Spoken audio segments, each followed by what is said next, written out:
Good afternoon, everyone. Welcome to today's virtual P&R planning meeting.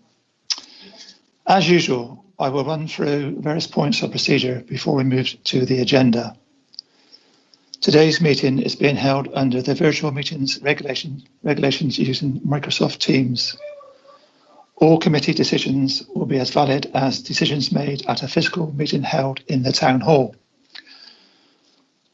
For those members of the public watching the meeting on the YouTube link, P&R committee members often use more than one screen during the meeting to look at committee papers, which can mean that a member is not looking at their camera at any given moment. Today's meeting is being streamed live on the internet, and a recorded version will be on the Council's website within 48 hours. As Chairman, I can confirm public written statements will be read out by Council officers. The Planning Committee consists of 13 members, adjusted to accord with political balance agreed by all the group leaders and the Chief Executive. Please confirm you are leaving the meeting in regard to a declared disclosable pecuniary interest. Compliance is essential to comply with the law. An officer will invite you back into the meeting following determination of the agenda item. Voting procedure. Please use the chat function when proposing or seconding a motion. State clearly what you are moving. This will aid the general public following the planning process online. Voting on applications will be carried out by roll call. The legal officer will call each councillor's name in alphabetical order. The vote will be taken on the basis that you have heard the entire debate on the application. Please state if your vote is for the motion or against the motion, or if you wish to abstain.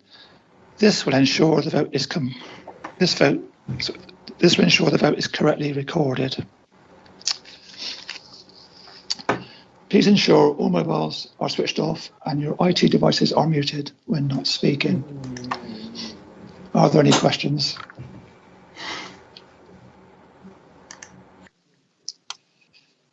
No. In which case, Hazel, please undertake the roll call for today's meeting. Thank you, Chairman. Councillor Bridger. Present. Councillor Bryant. Seen Councillor Bryant. I'm not sure, perhaps he's frozen. I'll come back to him. Councillor Cherry. Present. Councillor Cole. Present. Councillor Crewe. Present. Councillor Crockford Hawley. Present. Councillor Gibbons. Present. Councillor Harley. Present. Councillor McQuillan. Present. Councillor Payne. Present. Councillor Solomon. Present. Councillor Tonkin. Present. Councillor Westwood. Present. Councillor Bryant, are you with us? I think he may have struggled and is perhaps coming back into the meeting, Chairman. But for members of the public, we have Councillor Tonkin, who is substituting for the Vice Chairman, Councillor Leigh Morgan. And we have Councillor Holland and Councillor Cato with us as non-voting members of the committee, as ward members. For officers, we have Richard Kent, Simon Exley, Jessica Smith, Elena Fletcher, James Wigmore from the Place Directorate, and Sue Buck, Mike Riggle, Michelle Chesterman and Hazel Brinton from Corporate Services Director. That's the roll call, Chairman. Thank you very much. Now, before moving to agenda item 1, members may or may not be aware that one of the Council's principal planning officers, Mike Cole, will be retiring tomorrow after working for 42 years, working for this Council and the former Woodspring Council.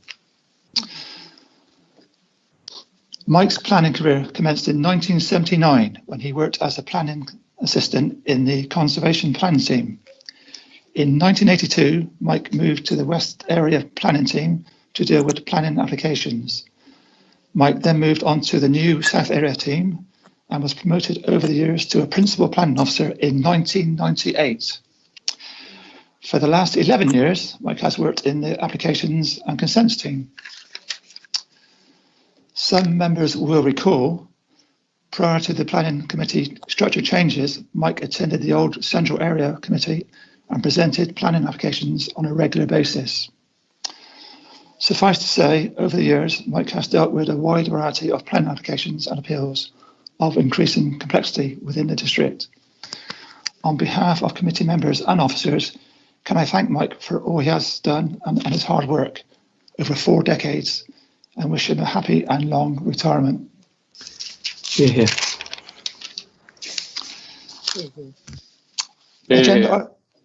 Thank you. Agenda item 1, addresses by members of the public to be read out by officers. And we have 4 addresses for today's meeting. The first address relates to agenda item 6, change of use of land, extension of steel frame barn,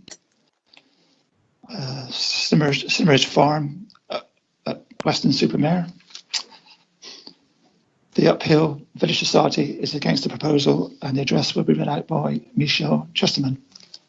Thank you, Chairman. In the light of information received from the applicant yesterday, 15th of March, we would like to withdraw our letter of the 28th of October 2020 and replace it with the following. Firstly, if the applicant has been able to satisfy the authority that the vehicles being garaged at Slimmeridge Farm are a private collection and do not form part of or are used by Crossville Vintage Limited, this would alleviate our original concern as to a conflict with the supporting statement lodged with the application. Secondly, we are concerned that if the vehicles in question do form part of Crossville Village Limited, in addition to being a private hobby collection, this could be seen as an increase in movements to and from the farm, as the website for Crossville Village Limited does not suggest that it only operates during a limited part of the year, or impose any limitation on the number of events that buses can be hired for. Thirdly, the supporting statement's case for approval states that the proposal contributes positively to, inter alia, local tourism and rural enterprise. This might suggest that the change of use is for business, tourism purposes and not simply to house a hobby. Fourthly, we would ask that the committee consider the visual impact on the proposed development. The statement ends, Chairman. Thank you. The second address also relates to agenda item 6. Jonathan Jones-Pratt supports the proposal, and his address will be read out by Hazel Brinton. Thank you, Chairman. I have been collecting vintage buses and steam engines since I was 16 years old. This is my passion, and while some people may think I'm rather strange with my extensive collection, there are many who have seen or been able to tour with us absolutely love and value the vintage collection. At the moment, these buses are spread across 5 different thoroughly unsuitable locations as far away as Coventry. This application for an extension to the existing barn would allow the most valuable buses of the vintage fleet to be maintained and stored in a controlled environment in one place here in North Somerset. We already have a change of use permission to store some of the vintage fleet in this existing barn, which along with this proposed extension is difficult to see from the village or the highway. The planning officer accepts and concludes that the development will have insignificant impact on the countryside, insignificant impact on residences along Links Road, and insignificant impact on the listed building and scheduled monument. The report argues that the flood risk sequential test has not been passed. This assessment is incomplete. Government guidance on sequential tests allows for extensions to existing buildings to pass the sequential test given the physical constraint that they are attached to existing buildings and are extensions of existing uses. This is made clear in our statement. The planning officer makes no reference to this element. The proposed extension is located outside the flood defence fund and will not increase flood risk to anyone other than myself. We have detailed the mitigation to limit that risk. The officer's report dismisses or is silent on the stated benefits of this application, which have not been properly weighed. The stated reasons for refusal are far outweighed by the benefits. The heritage bus collection is a tourism asset that forms part of the Weston-super-Mare offer, as acknowledged by Weston Town Council. The restoration and maintenance of this private collection costs many £1,000s per month, all spent locally and equating to employing 8 full-time specialists and engineers. The project helps to fund and provide the necessary training for important engineering skills. The suppliers we are employing several apprentices as part of their teams. We are in discussion with Weston College to provide variety of vehicle types to maximise the learning opportunities, but this needs the collection in one location. The majority of neighbours and locals in our community love to see the buses when they are on parade. There is recognition of the importance of preserving and showcasing our engineering legacy. I ask you to consider both the submissions missed in the officer report and to weigh these benefits when making your assessment. End of statement, Chairman. Thank you. The third address relates to agenda item 7, demolition of existing bungalow and erection of 2 detached dwellings, 234 Down Road, Portishead. Tina Mason is against the proposal and her address will be read out by Michelle Chesterman. Thank you, Chairman. I live at 236 Down Road and I object to the application. Firstly, outlook and character.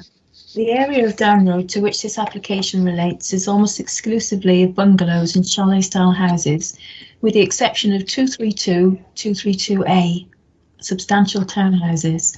The recommendation to accept is seemingly based on the proposed development being in keeping with the 232 development, which has had a significant adverse impact on the character of the street due to the substantial size of these houses on the half-size plots. The bulk, scale, mass and the proximity of the 2 proposed units to each other would result in overdevelopment, appearing incongruous and out of place, even taking into account the existing dwellings at 232. If 232 is used as a precedent, other developers will build enormous houses on small plots, ruining the character of the area, increase housing density, causing congestion and reducing light. Of the 28 objections to this application, per the recommendation document, the vast majority reference the adverse impact 232 has had on the road. Overwhelming size. The bulk and scale of the proposals means they are overbearing and create a harmful sense of enclosure to 236. The proposed property will impact use of our ground, floor deck and first floor balcony, creating a sense of enclosure. The recommendation proposes the development be approved on the basis that it complies with the RDG1 test in terms of depth, width and height. The balcony shown in diagrams 1 and 2, omitted from the developer's plans, is set further back into the dormer and may not meet the 45-degree rule. The balcony is clearly visible in the plans for 236 on the council website. The dwellings would be some 2 metres in height higher than 236. The roof at 236 Down Road starts at the top of the ground floor and is pitched away from 234. Driveway. Highways have stipulated an 8-degree angle on the driveway. The drop from the pavement to the property level is approximately 1.8 metres. It has not been demonstrated how turning or parking on a 2-level driveway could be achieved. I respectfully request that the Planning Committee agrees with the stated position of Portishead Town Council, the local people, and in line with your local plan, and refuses this application. Thank you for your time. Statement ends, Chairman. Thank you. The last address also relates to agenda item 7. Davies Architectural Services, on behalf of the applicant, support the proposal, and the statement will be read out by Hazel Brinton. Thank you, Chairman. The proposals at 234 Down Road provide 2 new dwellings on an existing site within the settlement boundary, which is strongly supported by planning policy at local and national levels, as well as across the political spectrum. The principle of developing a brownfield site for intensified residential use is reinforced by the core strategy, with central government refocusing on the importance of increasing densities in urban areas as they are sustainable locations for housing. Placing development here is a key benefit of the scheme, as it provides residents in a location where they are able to walk, cycle or use public transport to access everyday facilities. Providing housing within the settlement boundary takes pressure off the need to develop greenfield sites, as well as boosting housing supply, which is particularly needed in North Somerset at the current time. We acknowledge local concerns raised, which were related to the street scene, parking, overlooking and overbearing. However, during the application, we have addressed these issues by making amendments to the proposals. This has included reducing the scale of the dwellings so that they match the building line of the neighbouring properties, removing the cycle bin store from the front, lowering the ridge height, replacing the original balconies with Juliet balconies, removing the raised deck into the rear and amending the site access and parking. Whilst the proposals are very similar to the neighbouring site, which was granted permission by members in 2018, we believe that they represent an improvement over what was permitted at number 232, as the proposed design bridges the gap between the more historic properties found in Down Road and the newly implemented scheme on the adjacent land.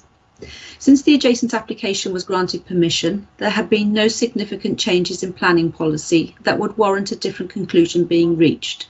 It would therefore be unreasonable to dismiss this application on the ground of design, layout or character. Officers have also considered the potential impact from overbearing on the adjacent properties, including number 236 Down Road.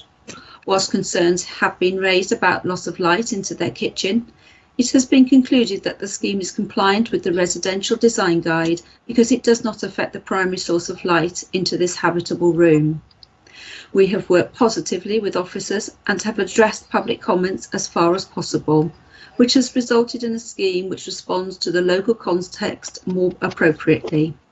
We therefore respectfully request that members approve the proposals in line with your officer's recommendation. End of statement, Chairman. Thank you. Agenda item 2, apologies, that's been dealt with. Item 3, declaration of disclosable pecuniary interests. Michelle, any news? I've got nothing in chat, Chairman. Okay. Item 4, minutes of 17th of February 2021 to approve as a correct record.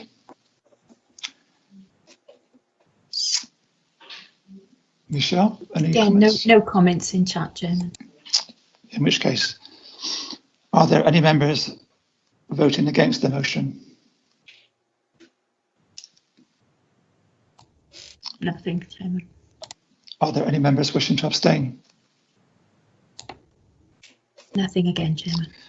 In which case, all members support the motion, and that's carried. Thank you. Item 5, matters referred by Council, the Executive and other committees. There are none. Item 6, application number 20/P/2327/FUL, change of use of land, extension of steel frame barn for storage of heritage buses, Slimmage Farm, Weston-super-Mare. Jessica.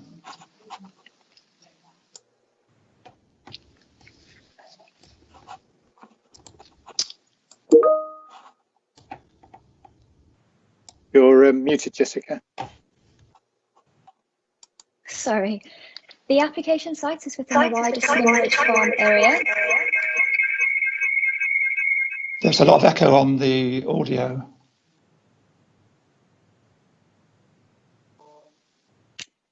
Try again. The application site is within the wider Slimmage Farm area. However, is outside of any established settlement boundary and is therefore in the countryside and within flood zone 1. Next slide, please.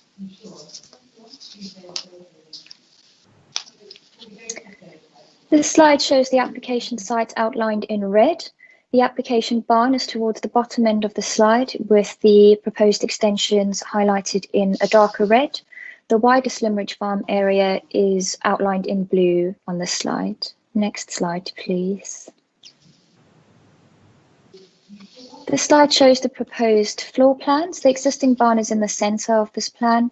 The proposed front extension is to the right-hand side, with the proposed rear extension to the left. Next slide, please.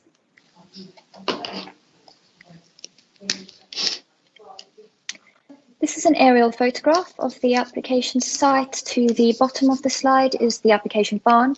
The wider Slimridge Farm area is to the front of that. There is an existing barn in the central area as well, and the residential dwelling towards the top left. Next slide, please.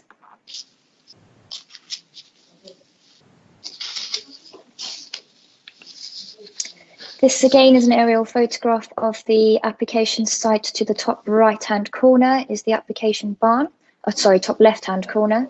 The rest of Slimridge Farm is to the front of that, with an existing barn in the centre of the site, and the residential dwelling is now on the right-hand top corner. Next slide, please.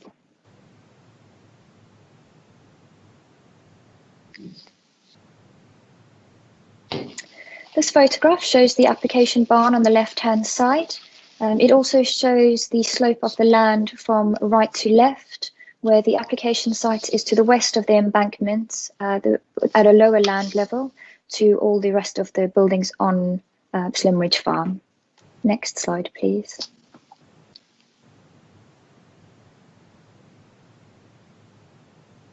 This is the application barn again. This is the area where the rear extension would be located, where the photo is taken from, and the proposed front extension would be to the front elevation. Next slide, please. This is the existing rear elevation of the barn. This is the location of the proposed rear extension and the change of use of this land, which is currently agricultural. I would like to draw members' attention to the update sheet, which relates to the site visit carried out by the Council's Enforcement Officer last week. The application barn has got permission for personal hobby use for the storage of 12 heritage buses. This permission was granted in 2020 retrospectively for the reuse of the existing barn. As seen on the slides, the proposed extension to the barn are both to the front and rear of the existing barn, increasing the floor space by approximately 120%. However, given the sloping land, this would not be unduly prominent from Links Road. The extensions are proposed to allow for the storage of 5 additional buses. However, the applicant has confirmed that any additional buses exceeding 17 in the current or future collection would be stored off-site. As seen in the aerial photography, there is an additional barn located approximately 39 metres from the northeast of the application site. This barn has no planning permission or authorised use. However, the applicant has confirmed that this is used for personal storage for items including those needed to maintain the Slimridge Farm area. Following the site visit by the Council's Enforcement Officer last week, it was confirmed that there are buses being stored in this barn. However, this is on a temporary basis, awaiting the determination of the current application. In conclusion, the application site is within the countryside, which is considered an unsustainable location for a personal hobby use. Insufficient information has been provided to demonstrate that there are no alternative sites available on the open market or other existing barns within the wider Slimridge Farm area that are at a lower probability of flooding, and therefore the proposal fails the sequential test. In this respect, the proposed development is contrary to policy CS3 and CS33 of the core strategy, policy DM1 of the Sites and Policies Plan Part 1, and section 14 of the NPPF. Thank you, Chairman. Thank you. Can I invite Councillor Solomon to speak on this application first on behalf of Councillor John Leigh Morgan, who is feeling unwell today and is unable to attend the planning meeting. Councillor Solomon. Thank you, Chairman. First, I'd like to take exception to the mention of an enforcement officer's visit. This isn't an enforcement issue. This is a plain planning issue. So the actual mention of an enforcement officer visiting the site is quite prejudicial I think, to the application itself. So I think I need to make members aware that this is not an enforcement issue. This is purely a planning issue. Secondly, I want to give you a little bit of history of the farm. The farm itself, which is right at the end of Links Road on the left-hand side, very adjacent to the beach, was initially a dairy farm and ran as a dairy. So there was an awful lot of coming and going in those days with lorries and vans visiting. It then became a caravan site as well. So again, there was a lot of movement in terms of caravans coming and going, and those have been very long vehicles. So it's been a very busy site. Since the applicant took it over, it's just become purely a residential site. And it is strange, I know, to find somebody that might have 24, 25 plus vintage vehicles as a hobby, but he can afford to have them as a hobby. So you really can't chastise him for that. He actually bought the name Crossfield when he was 12 years old, and his family have been into transport and buses for many years, and it's very much a passion for him. So the fact that it's a hobby is neither here nor there. It's not being run as a commercial as a commercial site, and I'll follow on to that a bit later. It's been beautifully landscaped. I mean, it's a credit to the village. If you look at what the applicant has done over the years to spend tens, if not hundreds of thousands of pounds on the site to landscape it. So it's a beautiful looking site. He's got alpacas there that the locals love to go and visit with their kids. And as to the views itself, which is an objection that's been brought forward, there's a really solid letter of support from the vicar saying how much the village are very much in favour of the farm and the old buses, and how there is no impact whatsoever on any of the views from the St Nicholas's Church up above or anywhere else. And actually, Jessica mentioned that the actual barn itself is in a dip, and because it's in a dip, obviously there is some degree of flooding, but that flooding is really it really only has an effect on the applicant and the applicant's barns. There's no residential property there. There's no residential properties anywhere close to there. So the actual barn itself cannot hardly be seen at all from the road unless you walk all the way down to the upper boatyard. Then you can see it, but again, it has no real impact. Again, we're not talking about unsightly, horrible corrugated barns here. We're talking about really nice, well-built buildings. So that's another one. The other objection, which has been to do with sustainability. So we've got flooding as the one objection, and again, the sequential test. And in fact, if you look at the sequential test, now, if you were putting that towards a residential property and extending to that, then a lot of councils have agreed that they won't use the sequential test for that. So I think the sequential test is something that our officers are putting there to deny this application. The movement of the buses and the fact that it might be used as a commercial site, that's conditioned, and the conditions will go up to 35 movements, which over a 6-month period, which will actually then commute to 70 in and out, 35 in, 35 out, 70 movements in a 6-month period.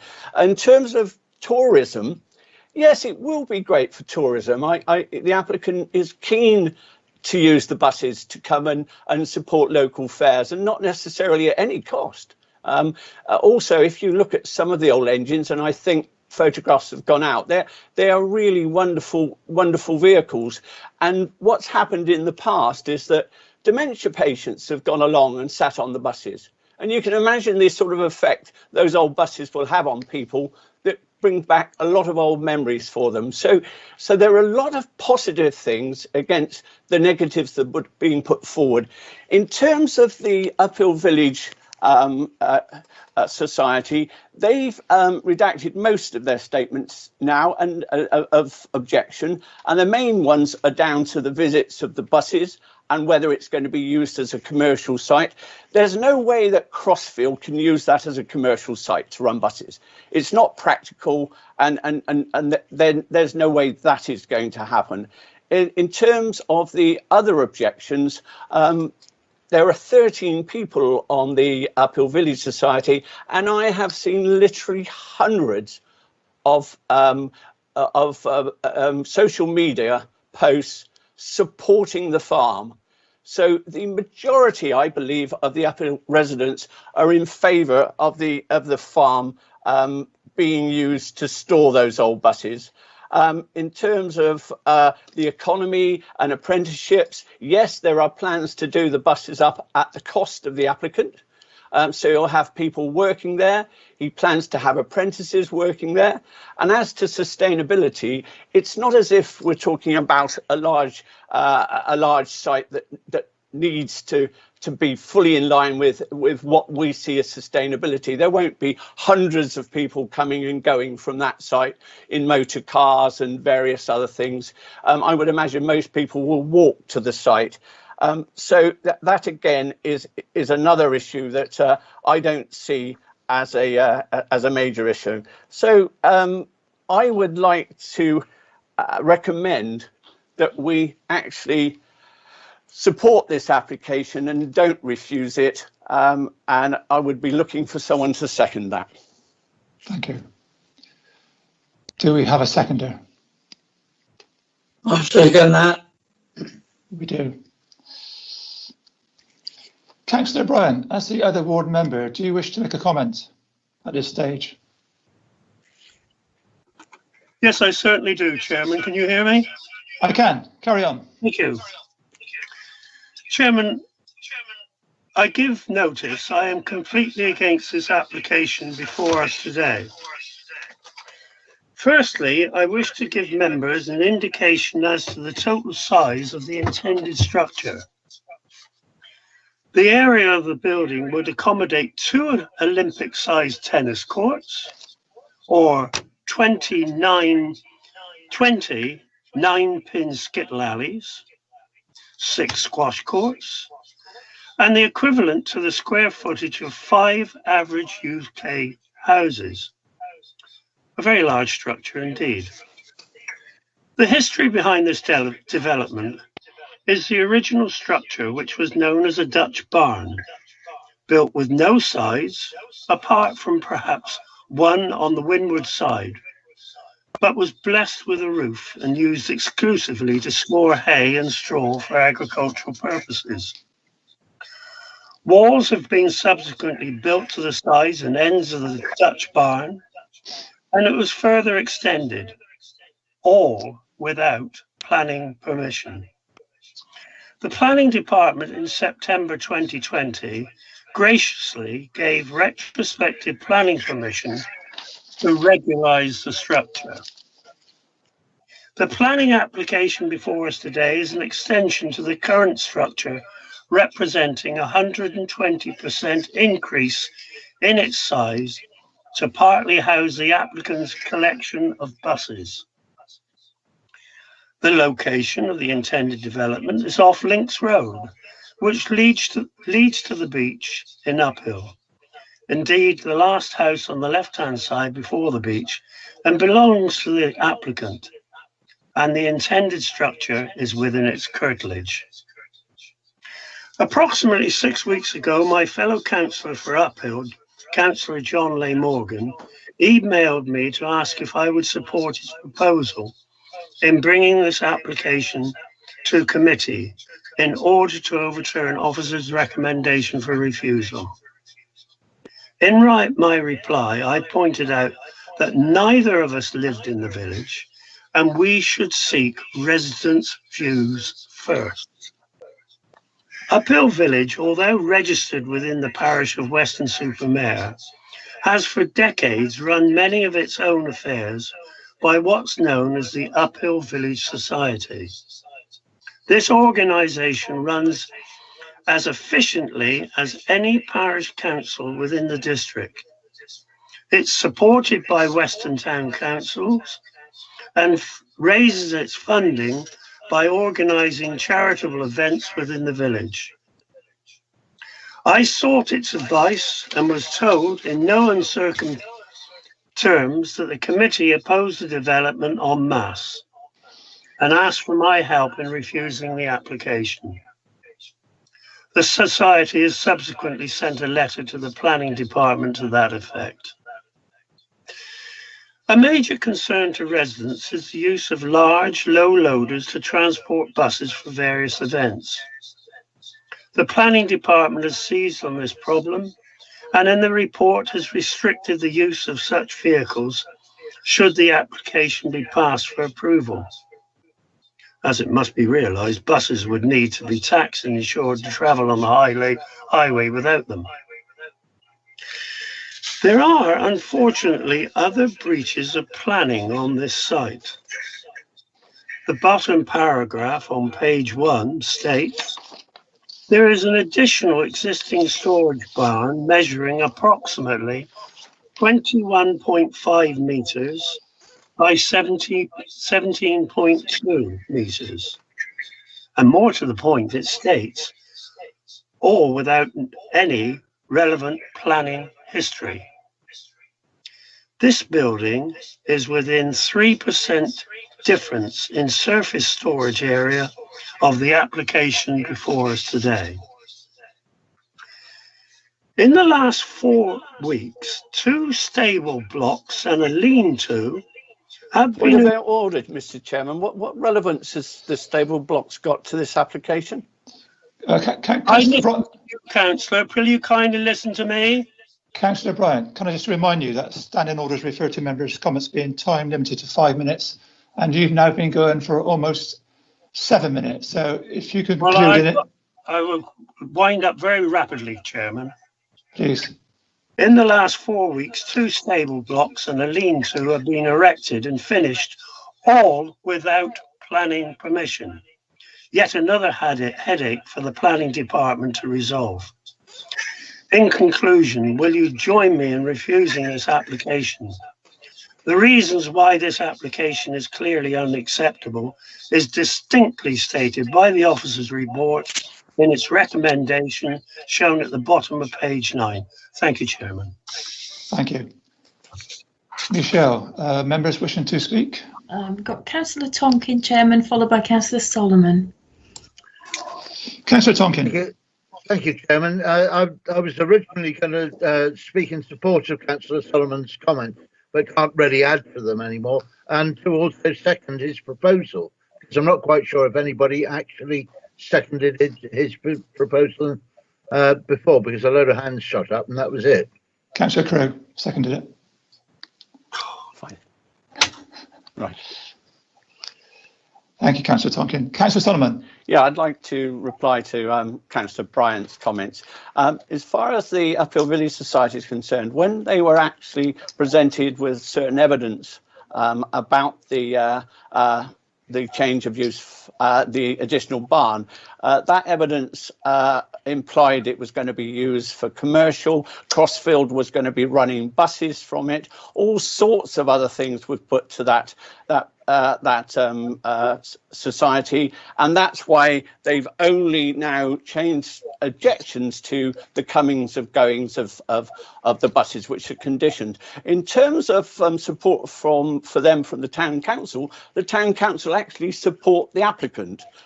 So that's another example of where I think it's very much changed in terms of the Uphill Village Society. Also, of those 13 members, I've seen postings from various other members of the village saying they've not spoken to the Village Society. There's been no interaction. So I would very much doubt the level of support in terms of the support from the village, and the comment that Councillor Bryant made about listening to what's being said by the local residents, it's overwhelmingly so on everything I've seen in terms of emails of support and social media, that the overwhelming comments are in support of this application. In terms of the other barn, that's been there since for 17 plus years, long before the applicant bought the building. And like the barn that was there, I'm pretty sure that if there is no planning permission, as Councillor Bryant says, that will be granted anyway, because it's been there for so long. In terms of the buses being stored there, it can only take a few small buses. It can't take double deckers. Then going back to the size of the add-on, the applicant doesn't want to build tennis courts there. He doesn't want to pull alleys in there. What he wants to do is to store some old buses. And if you look at the overall, and Jessica's shown us some very nice aerial photographs of the site, the actual extension will make no impact at all on the overall look of that site. And this is a shame. I mean, all the applicant is trying to do is to improve his home and to follow on with his hobby at the buses. And I think we should overwhelmingly support this, because the village are in favour of it, contrary to what is being said by Councillor Bryant. Michelle. Councillor Crockford-Hawley, Chairman. Councillor Crockford-Hawley. Thank you, Chairman. Some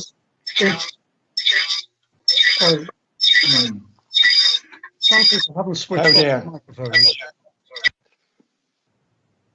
Thank you. That's better. That's better, yes. It's all very interesting to hear what Councillor A says the locals want and what Councillor B says the locals don't want. And with great respect to both of them, that's got absolutely nothing to do with the planning application. We're here to determine this application on its planning merits and on no other merits whatsoever. So I would discount what we are being told about who supports and who does not support it. Also, the arguments being put forward are red herrings, because the only recommendation that I can see in the officer's proposal for refusal relates to flooding. Well, if that is the only substantial reason to refuse the application, I think that's, I was going to say, skating on thin ice, but I'll not make that statement. And I would like the officer to explain a little more about the importance of that as the substantive reason for recommending refusal, because on that one I am not convinced. I note that there are no planning officer's recommendations to refuse because of the visual impact, or because of the highways impact, or because of any other impact. And therefore, even if I don't like what it looks like, I can see no reason to refuse it, unless those flooding reasons are so overwhelmingly against putting anything there of a non-residential nature. I'd like to be convinced of that before I vote. Jessica, do you want to come back in? Sure, thank you, Chairman. Yes, the requirement of the National Planning Guidance for a sequential test is required when there's both a change of use and an extension exceeding 250 square metres. This application is the change of use of the agricultural land, as well as an extension which is approximately 380 square metres. Therefore, a sequential test is required to ensure that the proposal wouldn't increase the risk of flooding. The applicant has submitted a sequential test. They've only considered other available sites allocated for employment use in the council site allocation plan. This is not a correct assessment because, as Councillor Solomon said, this is not an employment proposal. This is a personal proposal. No other sites available that aren't in a flood zone on the open market have been considered, and no other available barns within the site have been considered either. So therefore, the proposal is not not in accordance with the requirements of the National Planning Guidance when it comes to flood risk. Michelle. Richard Kent has asked to speak, Chairman, and Councillor Bridger, Councillor Cherry, and Councillor Crewe and Solomon. Richard. Thank you, Chairman. Yes, Councillor Crawford-Hawley said much of what I was going to say in terms of the planning merits. And I think that's the important point to take from this. The report does set out the various issues, and the impact on flooding and flood risk is the key element that we've distilled it down to. As Jessica has just explained, we have to go through this process to show whether or not there are alternative ways of meeting this particular requirement, which from the evidence we've been given, we believe we can't be satisfied that there aren't other ways of doing it. So that's why the recommendation is as it is. And also, of course, because of the lie of the land and the way the embankment arranges around the site, then there's potentially the site is at more risk than might otherwise be the case. So that is the point. It's not about volumes of objection for or against. It's about those solid planning merits. Thank you. Councillor Bridger. Thank you, Chair. I'll be very brief because Councillor Crawford-Hawley has also covered what I was going to say. I mean, I can understand the officer recommendation, but equally in my judgment, in this particular case, and I think we're being asked to come to a judgment, aren't we, on this, that this additional structure would not pose a significant additional flood risk. So, you know, I'm probably persuaded by that. Thanks, Chair. Councillor Cherry. Hello. I was very concerned about the flood risk, and also I know this is not entirely pertinent, but I was also worried about contamination of the water from all the vehicles as well. That was just one of the things. If the water comes off the site, that was just something else I thought about, contaminated water, you know, because fuel is a terrible contaminant if it ran off the site.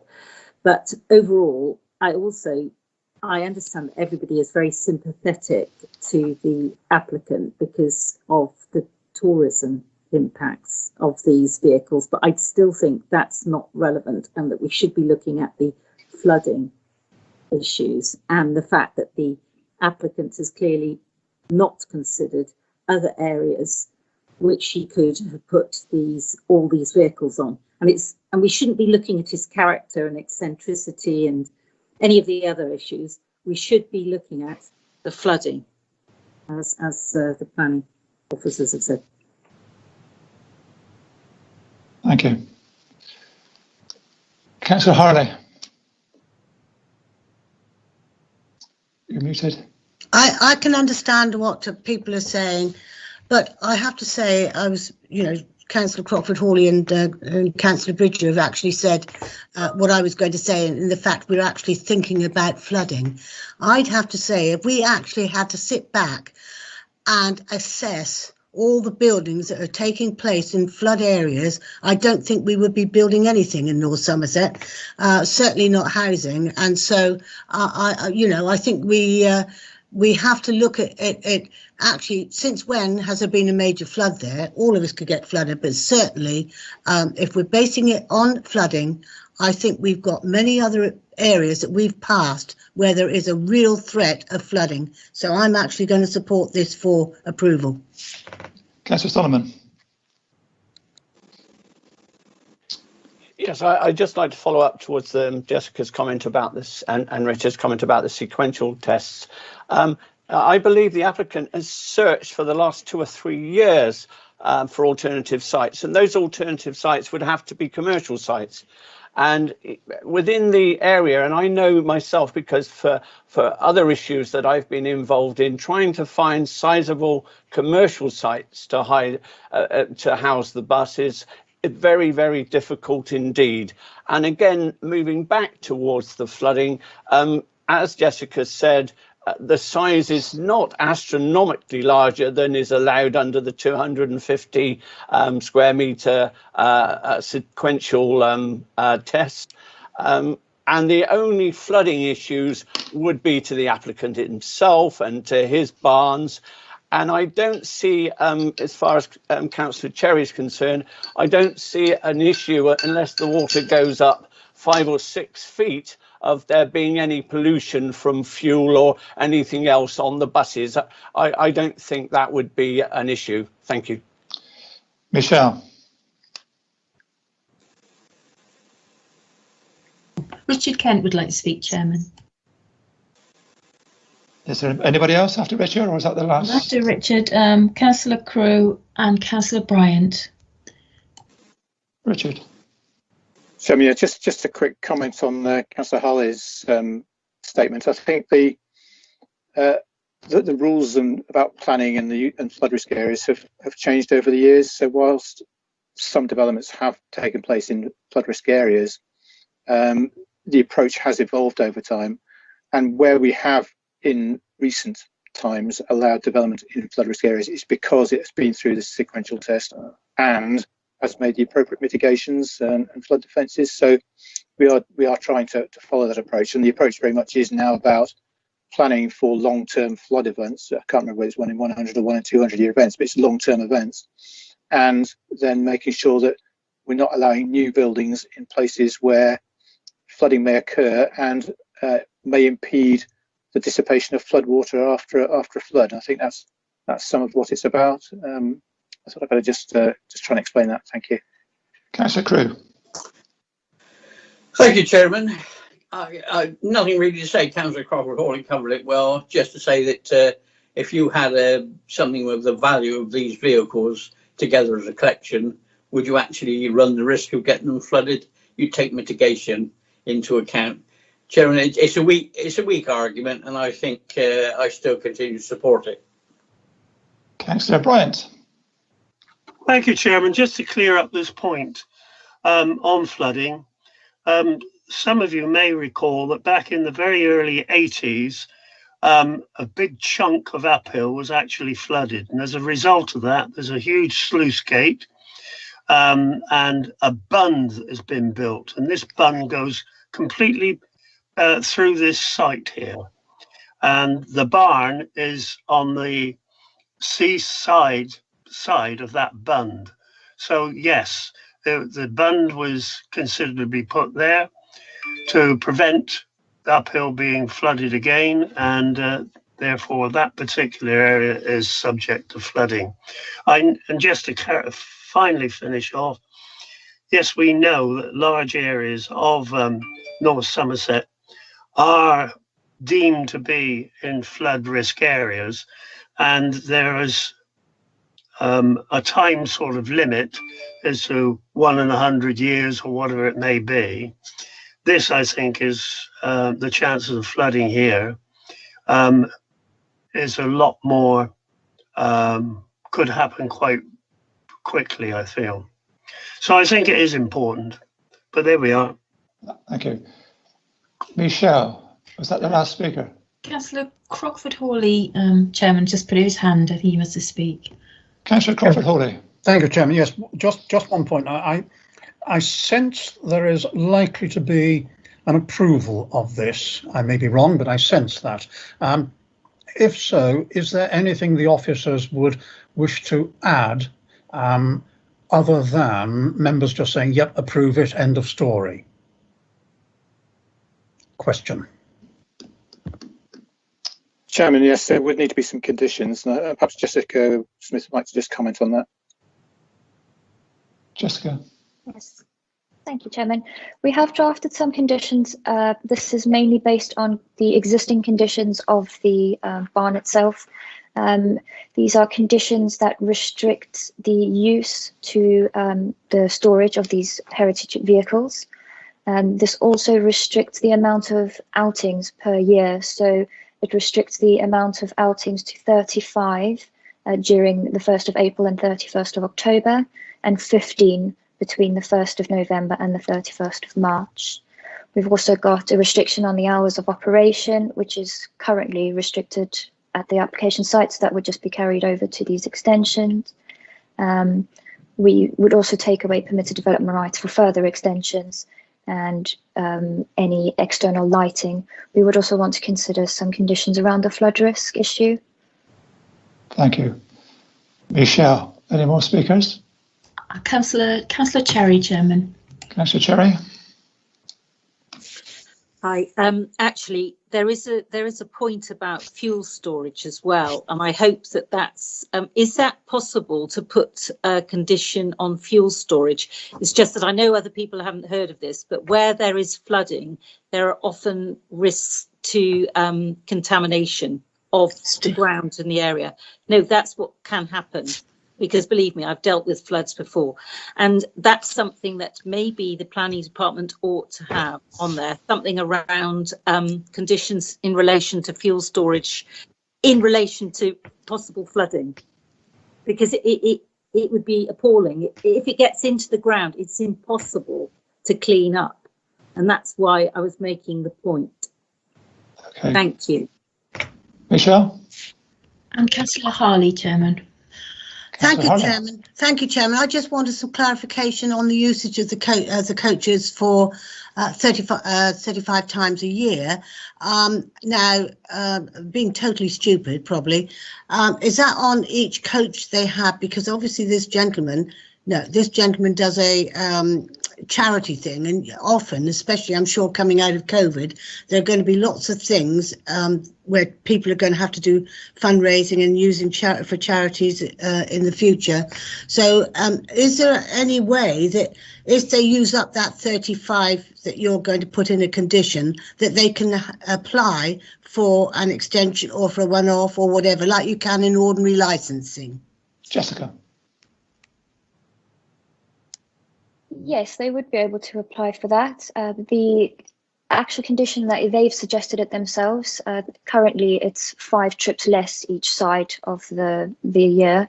So they've actually put that one forward. They could always apply to extend that should they wish to. Thank you. Michelle? No further questions, Chairman. Jessica, any more closing comments? No, none from me. Thank you, Chairman. Councillor Solomon, do you wish to sum up? Yes, to sum up, taking just as Councillor Crockford Hawley said, the flooding alone, I would like to recommend that we approve this application, as I said earlier. Thank you. So, Chairman, if I may, could I just could Councillor Solomon just confirm that subject to the conditions that Jessica Smith highlighted earlier? Yeah, my apologies, Richard. Subject to the conditions that have been highlighted earlier, yes. Thank you. I think if we could just take away the point about the fuel tanks and just double check with colleagues, and if appropriate, we'll add that condition. But if it's covered in other ways, because bearing in mind there are already buses stored on the site, that might not be appropriate, but we'll just double check that. So, Sue, please conduct the roll call vote.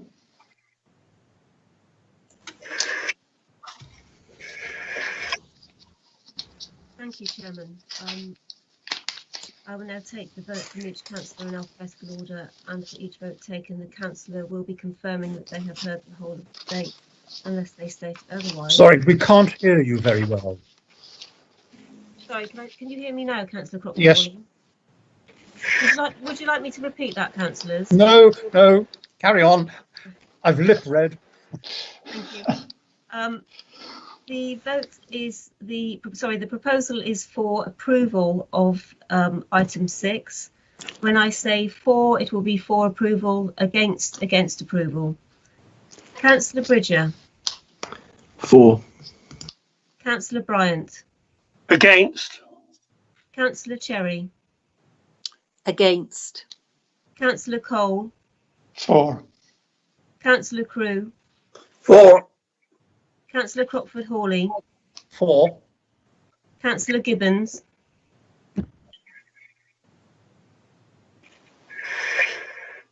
I'll come back to Councillor Gibbons. Councillor Harley.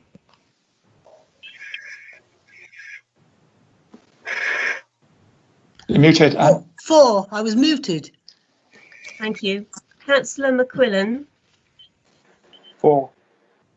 Councillor Payne. For. Councillor Solomon. For. Councillor Tonkin. For. Councillor Westwood.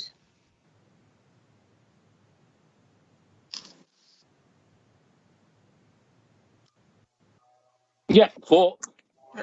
I'll just go back and try Councillor Gibbons. I think Councillor Gibbons may have stepped out of the meeting, Sue. All right, thank you. That's carried, Chairman. Thank you very much. Agenda item 7, application 20/P/2447/FUL, demolition of bungalow and erection of 2 detached dwellings, 234 Down Road, Portishead. Eleanor. Thank you, Chairman. So the proposal is to demolish the existing bungalow and build 4 new dwellings. Next slide, please.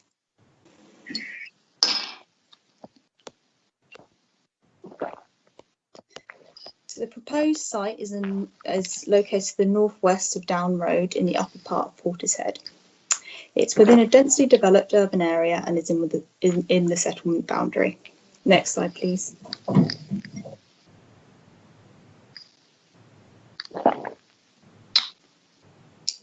So the site is well proportioned. It's set off the boundaries. It's got adequate outdoor space associated with living. It's been assessed against the neighbour impact test and complies. The layout is very similar to the site to the right that we approved in 2018, which was subdivided. Next slide, please.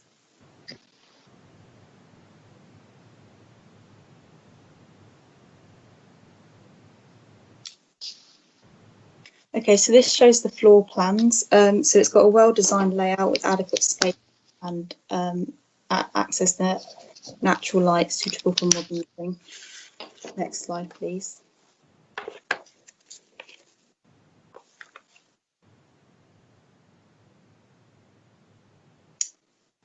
So this shows the elevations of the dwellings and the design.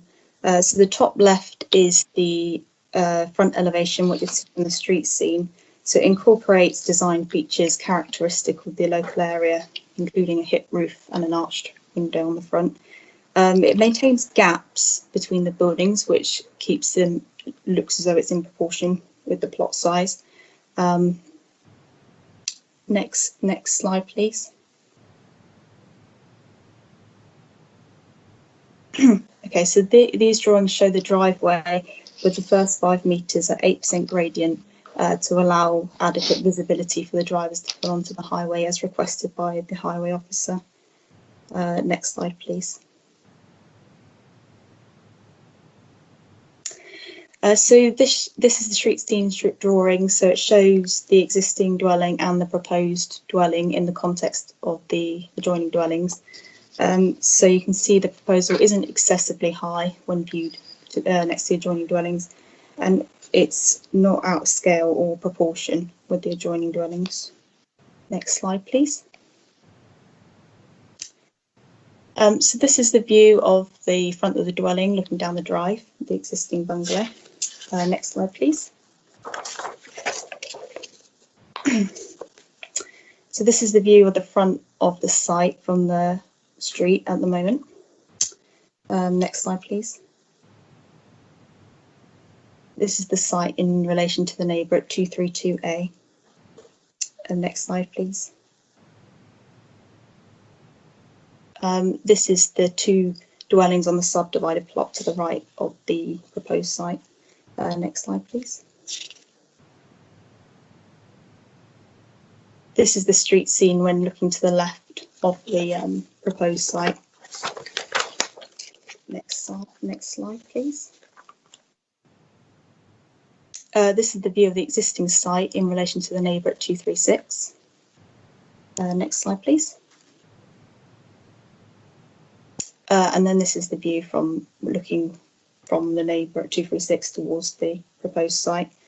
So there's been a couple of updates which are detailed in the committee update sheet, and we would recommend approval for reasons set out in the report. Thank you. Councillor Cato. Thank you, Chair. If I may join with you, and good afternoon to your colleagues. I'm representing Councillor Holland, and in her absence, who is representing our residents, in particular neighbours to property of 234 Down Road.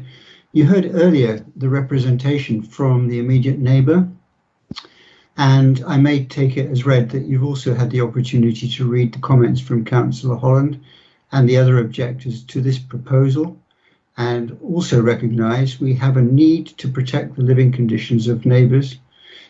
There is a clear point of view that it will impact severely upon the neighbouring property at 236 Down Road and potentially others, and it does affect the street scene as well, in ways which aren't obvious from just the slides we've seen.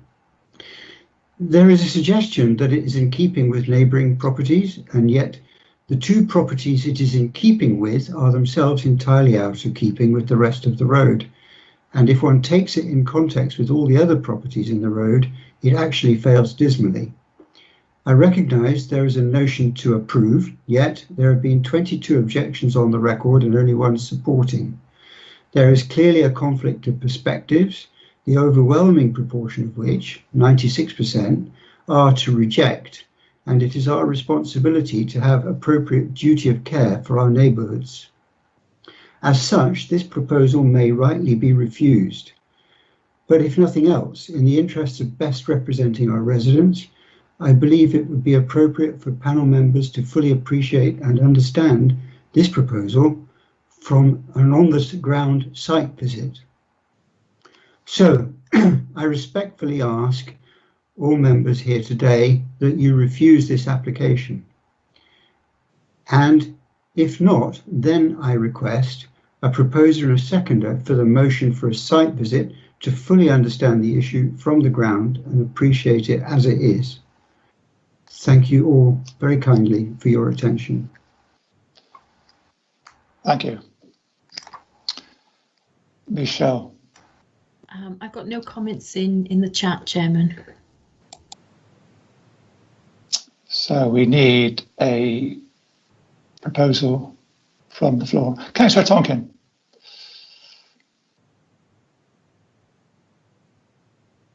Thank you, Chairman. I would like to follow on from Councillor Cato's recommendation that we go for a site visit on this one. And I look for a seconder. I'll second that, James. Mike Solomon. Thank you very much. So we are debating now a site inspection. Michelle, are there any comments? I've got questions from Councillors Solomon, Bridger and Westwood, Chairman. Solomon, Bridger and who else?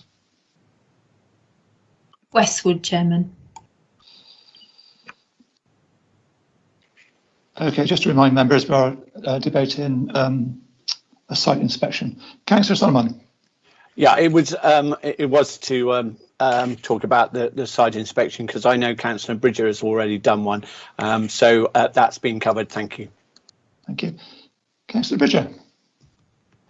Thank you, Chair. Well, I was going to say, yes, I visited the site yesterday.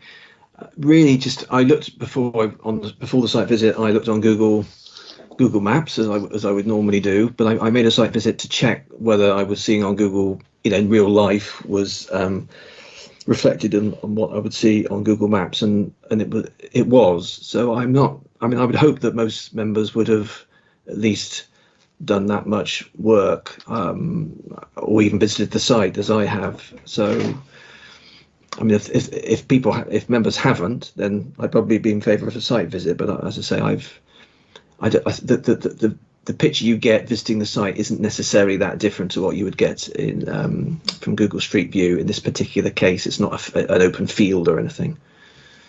Thanks, Chair. Councillor Westwood. Oh, Chairman, Richard Kent has asked if he could speak. I'll let Councillor Westwood speak first, and I'll bring in Richard. No, I'm quite happy to defer to Richard Kent. Richard.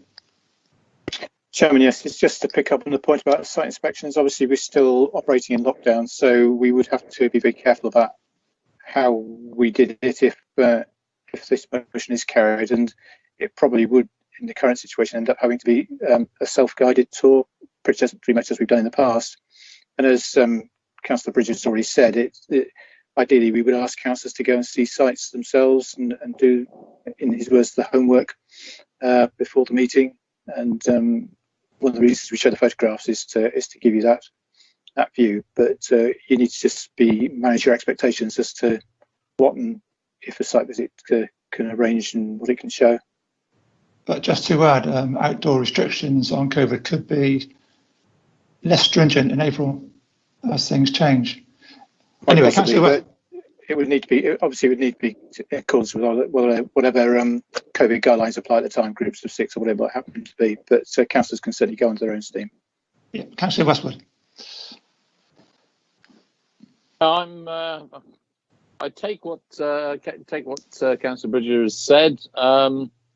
Maybe, and I certainly did the preparation and looked at all the documents, and we've certainly seen the photos, etc. As has been referred to, we have worked out a modus operandi at the moment for visiting sites. For example, I certainly went along to look at the site in Nailsea beforehand. We were prodded to do that, as it were.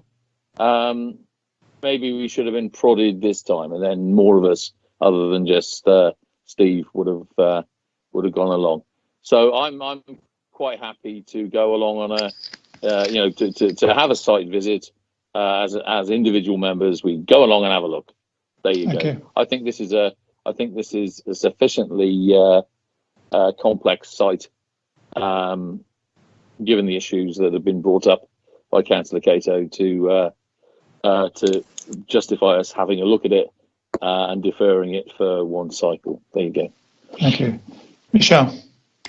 There's no further comments in chat, Chairman. Oh, apologies. Councillor Crewe was asked to speak. Councillor Crewe. Thank you, Chairman. Just to say, I've seen the site twice. Hasn't changed my view. It should be approved, but quite happy to wait for another site visit. Okay. Eleanor, any closing comments? Yeah, I'll just say that there are quite a lot of modern extensions in the local area as well. So the street scene has been evolving. So the materials and the proposed shape and proportions would fit in with these sort of more modern extensions. So perhaps look out for that on the site visit. Councillor Tonkin, do you wish to sum up? I think I've said enough, Chairman. Thank you. Okay. So we have a proposal for a site inspection. Oh, Chairman, Councillor Cato. Councillor Cato's asked to speak. Councillor Cato. Thank you so much, Chairman. Just want to say really that if one were to have a site visit, at least one gets full understanding from everybody. And if one were to simply approve it at this point, there'd be no going back. And therefore, I don't think overall it'd be prudent unless everybody else has also had a site visit like Councillor Bridger has done his homework. Sue, please conduct the roll call vote. Thank you, Chairman. Taking the vote in alphabetical order, each councillor will be confirming they've heard the whole of the debate unless they state otherwise. The proposal is for a site visit. When I say for, when you answer for, it will be for the site visit. When you say against, it will be against the site visit. Councillor Bridger. Well, I've been, but I'm not going to vote against the site visit, so for. Councillor Bryant. For. Councillor Cherry. For. Councillor Cole. For. Councillor Crewe. Same as Steve, for. Councillor Crockford Hawley. Against. Councillor Gibbons.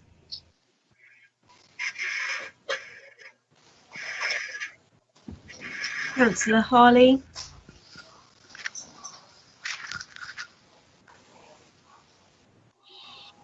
For. Thank you. Councillor McQuillan. For. Councillor Payne. Against. Councillor Solomon, For. Councillor Tonkin, For. Councillor Westwood. For. Just try Councillor Gibbons, unless we know that she's left. I don't think she's come back to the meeting, Sue. Thank you. That's carried, Chairman. Thank you very much. Chairman, Richard Kent has asked to speak. Richard. So, Chairman, yes, just following, as I said, we'll look at what can be achieved under the COVID restrictions, and we'll be in touch. But it's likely that to save too much delay, that we'll ask members to visit the site unaccompanied, and we'll provide you with a package of plans, possibly just the plans we've shown today, so that you can see what you're looking at. Okay. And Councillor Cato as well. Sorry. I'm not voting. I just wanted to appreciate your attention and listening to me. Thank you very much. Okay, thank you. Item 8, delegation arrangements update. Richard. Thank you, Chairman. This is simply rolling forward the temporary arrangement that we've got in place in terms of the automatic referral of some items to committee. This has been in place now for the best part of a year, and it hasn't caused any operational difficulties, and we think it's sensible to roll it on for another 6 months whilst we see what the lie of the land is as far as future committee formats. Michelle, any comments? No comments, Chairman, in chat. Richard, can I just check, is this for noting or do we need an actual vote on this? Chairman, there does need to be a vote, but if there's no objection, you could take it by exception. You could say, I guess you could say anybody you're against, and if there's no voice against, then you could take it everybody's in favour, but you could alternatively do it by roll call. Chairman, Councillor Cherry and Councillor Bridger would like to speak. Councillor Cherry.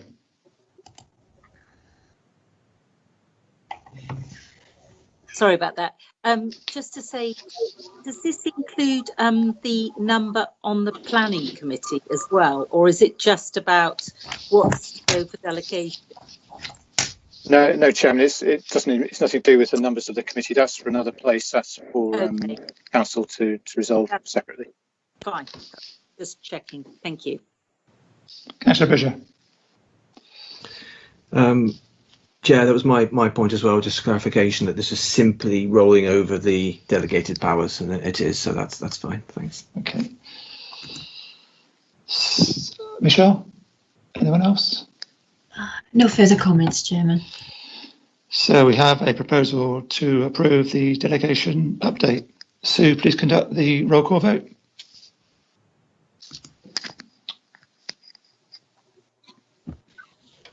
Thank you, Chairman. Can we just assume everybody's in favour unless anyone wishes to speak against? You're just taking up time. With respect, Chairman. It won't take more than about 30 seconds, John. Carry on, Sue. Oh, okay. Councillor Bridger. For. Councillor Bryant. For. Councillor Cherry. For. Councillor Cole. For. Councillor Crew. For. Councillor Crockford-Hawley. For. Councillor Gibbons absent. Councillor Harley.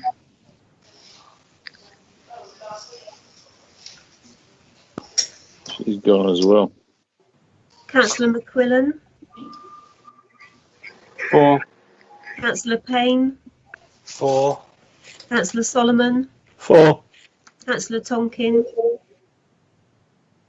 For. Councillor Westwood. For. Did I hear somebody say Councillor Harley had left? No, she's just come back. Right.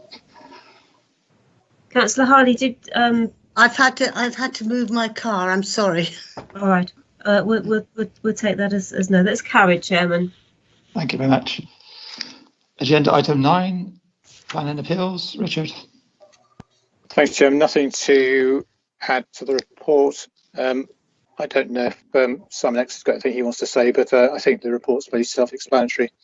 In terms of the Bristol Airport appeal, there's not much more to prior to what we said at the last meeting, and there will be a brief update in members only for those that want to know a bit more detail.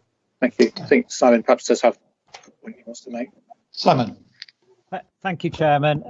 I just wanted to say that unfortunately we did lose an appeal at Long Ashton, and the inspector, when they allowed that appeal, did stress the importance of the fact that the council had not got a 5-year land supply, and this was on the edge of the village itself. So housing is an issue for us, and I just wanted to mention that one. Thank you, Chairman. Thank you very much. That item is just for noting. Item 10, there is no urgent business, so I declare the meeting closed. Thank you all very, very much.